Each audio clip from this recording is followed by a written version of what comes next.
I work from Peace River.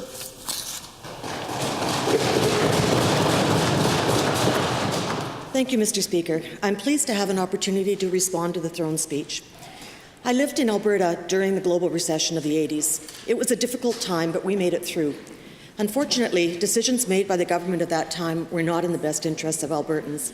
The slash and burn of frontline staff, such as nurses and teachers, is something that we're still feeling the repercussions from. So I'm very glad our government has promised in the throne speech to draw the right lessons from our current economic situation by supporting frontline workers and families. I note the help to families through the new child benefit program. During the 80s, I was a single parent raising 4 young daughters, so I know how important those kinds of supports are. The throne speech has me reflecting on my own role and how I came to be in this House with the great honour of representing the constituency of Peace River. My journey has been one of change, often very dramatic change. Integral to my ability to be successful in my new role is the love and support of my daughters, Carla, Marnie, Amaya, and Naomi, who have stood alongside me and encouraged me at every step of the way. And of course, my 4 amazing grandchildren, Noah, Reuben, Virgil, and Rhea, who are as proud of me as I am of them. I love you guys and couldn't do it without you. I've lived all my life in Alberta. My grandparents on both sides came to Canada in the early 1900s. My maternal grandparents were Ukrainians from Austria, and they settled in Harry Hill, where they farmed and raised a family. I spent many wonderful years growing up on their farm, and I also had a semi-rural upbringing on my paternal side. My grandfather was sent away from England at age 12, one of the home children who were sent to Canada during the war to be fostered. He eventually made his way west, married my grandmother, and for a time they homesteaded in Grand Prairie. They soon moved to a farm in southeast Edmonton near Refinery Row. My grandmother opened a small restaurant to serve refinery workers, and this eventually became the Ham Shack, a popular high-class dining establishment that served many of Edmonton's movers and shakers of the time. When my parents married, they settled on a piece of land behind the Ham Shack, and my dad built the house where my siblings and I were raised. Overall, we had a good life and a happy, intact family. Summers, we would explore Alberta, driving forestry trunk roads, camping in the bush, or spending time at my aunt's lakeside cabin up Crane Lake. Every winter, my mom would build a giant skating rink on the empty lot next to our house, where all the neighborhood kids would come to skate. My mom was a hard worker, kind and generous, and devoted to her children. She was fiercely independent and taught me to think for myself, skills which helped me manage the profound changes I would experience later in life.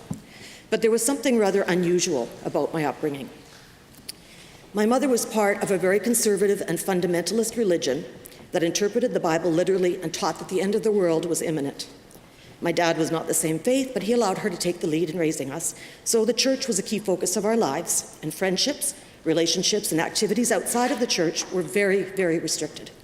Higher education was discouraged, and the focus was on missionary work. My dad, on the other hand, values higher education. He's an extremely intelligent and creative man who spent a lot of time in his basement workroom where he experimented and built things. During a time when computers took up whole floors at the U of A and were programmed with punch cards, my dad built a small home computer. He also constructed a theremin, which was an early electronic synthesizer. One of his most wonderful creations was a Tesla coil. I'd round up all the neighborhood kids and we'd enjoy a lightning show in the basement. My dad later became security manager for the government of Alberta and in fact was responsible for security here at the legislature until his retirement. My mom didn't believe in voting or supporting political parties, so politics was not part of our lives. The one exception was my Uncle Dave. He was a tireless advocate for the underdog, passionate about fairness and always ready to fight to see justice done. He took this to the next level, running as a federal candidate in 1984 and 86 for 2 Western separatist parties. He inspired me and planted the early seeds. I began teaching piano when I was 13, started my first band when I was in high school. Eventually, the band included all my siblings, and we traveled the province performing for weddings, parties, and graduations. At age 19, driven by a desire to do something more meaningful with my life, I moved to Central America and lived for 2 years in Honduras, where I met my first husband, who was a popular singer there. We returned to Edmonton and began to raise a family. Unfortunately, he had addiction issues and was abusive. So after some years, I made the decision to raise my daughters on my own rather than live in fear. I returned to music as a way to support my family. I formed a band with my brother and sister and managed to earn a living as a musician in Alberta for a number of years. After some time, I remarried, and this proved to be another key change in my life. Circumstances around that marriage led to a crisis of faith. I began to question the things I had been taught all my life. I realized that what my mother believed and taught me as a child did not make sense and did not fit with my worldview. I began to experience a sense of enlightenment and freedom for the first time in my life as I broke free from the shackles of the fundamentalist religion in which I had been raised. This freedom came at a cost, however. I learned firsthand how religion can divide families, how deeply held religious beliefs, no matter how sincere, can be used to judge, marginalize, and hurt those among us who are perceived as different or who do not believe the same things we do. This experience, while incredibly painful, has helped me learn to be inclusive, welcoming, and understanding of everyone in the province and in my constituency, regardless of where they come from or what they believe.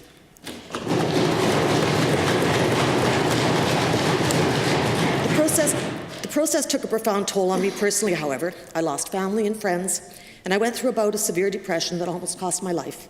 My marriage was another casualty. With the love and support of my daughters, I came through.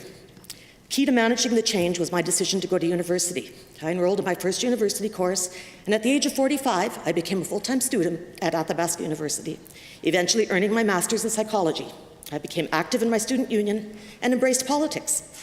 I joined the NDP under Raj Panu's leadership, attended my first political convention, and incredibly voted for the first time in my life.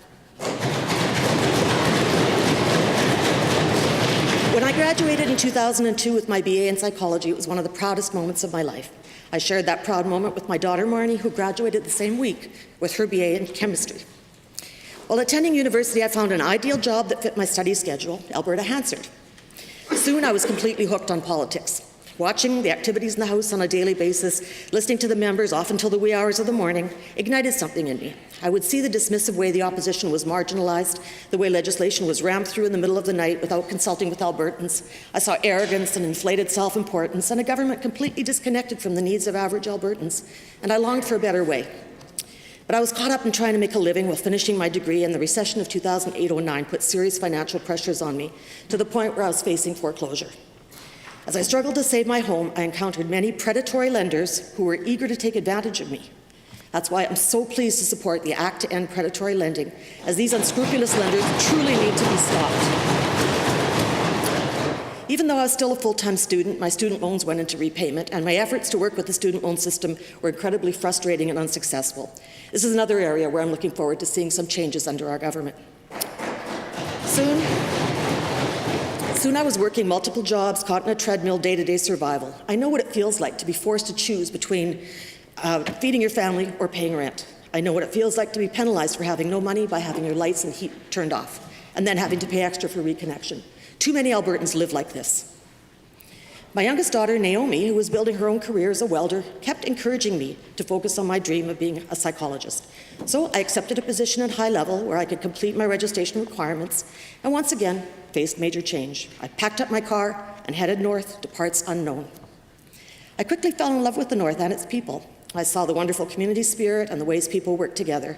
I learned firsthand about the profound long-term effects of residential schools on generations of our Indigenous peoples. Working within the mental health system, I saw the many service gaps in the way the system was failing citizens, with top-heavy bureaucratic delivery that meant year-long wait lists for mental health treatment and inadequate crisis response, and I knew we could do better. I became active with my union and was sponsored to attend winter labour school. One of the teachers of my labour history course happened to be a dynamic, passionate young woman I'd first met during my student union days, who also happened to be the NDP candidate in Lethbridge West. You know her now as Minister of Environment. In the course of our conversations that week, I made a decision to embark on yet another major life change, and here I am.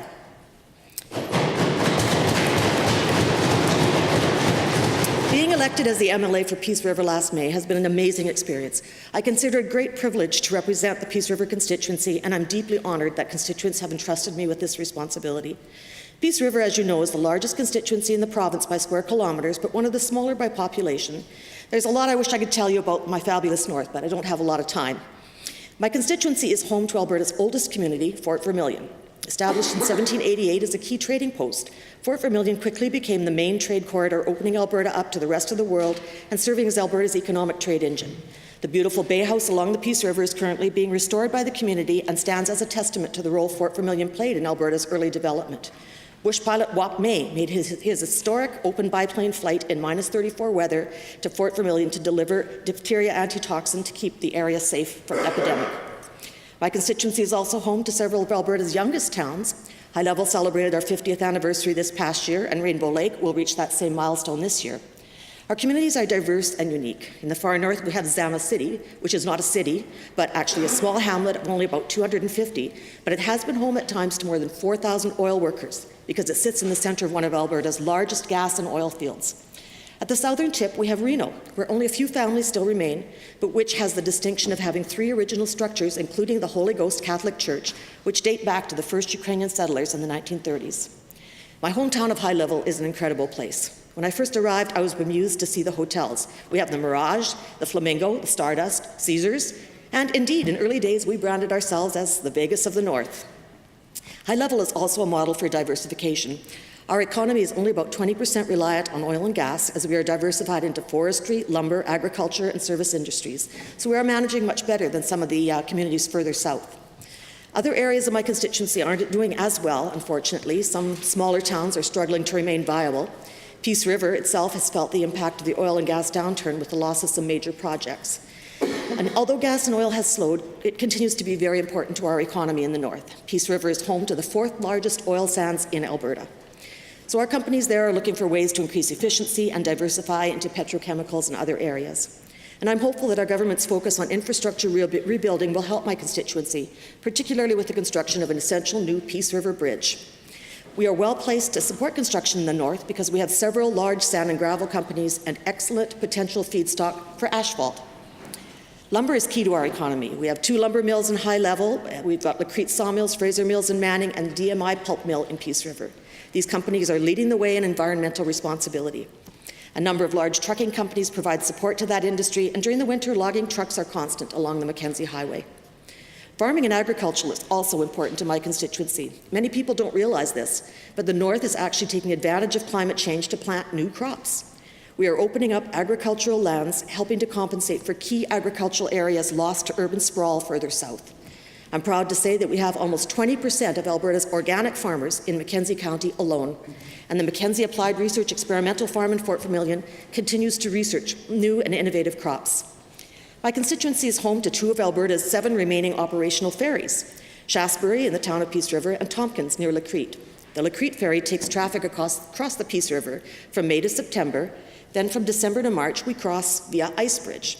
It's quite the experience to drive the ice bridge in March as the ice begins to melt. You drive through surface water that rises to the top of your tires, trusting that the ice underneath is still solid enough to hold the weight of not just your vehicle, but that huge semi that's following you. Integral to my constituency, of course, is our First Nations and Métis. My constituency is on Treaty 8 lands and home to 3 different nations, the Danetha, the Beaver, and the Little Red River Cree, as well as the Métis and Paddle Prairie. The Lubicon and Tall Cree also come into my constituency. These communities enthusiastically supported my election, and I'm deeply grateful. They've not experienced a positive relationship with past governments, and I'm working hard to change that.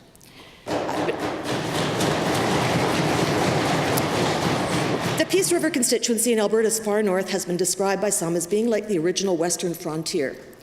It's a place of incredible opportunity where you can arrive with a dream and turn it into reality, where newcomers can build a successful life creating something from nothing. Northerners are resilient and resourceful. We find ways to cope and manage the most difficult possible circumstances, and we come out successful on the other side. We survive by being creative and innovative. We're taking the lead in adapting and diversifying and innovating in the north. And one of my goals is to help the rest of the province understand the important role we play in making Alberta great. I love this province and its people. I consider it such a privilege to be part of this assembly where I can play a small part in supporting the people of my constituency of Peace River through this difficult time. I want to thank my constituents for entrusting me with this responsibility. And with that, Mr. Speaker, I move to adjourn debate.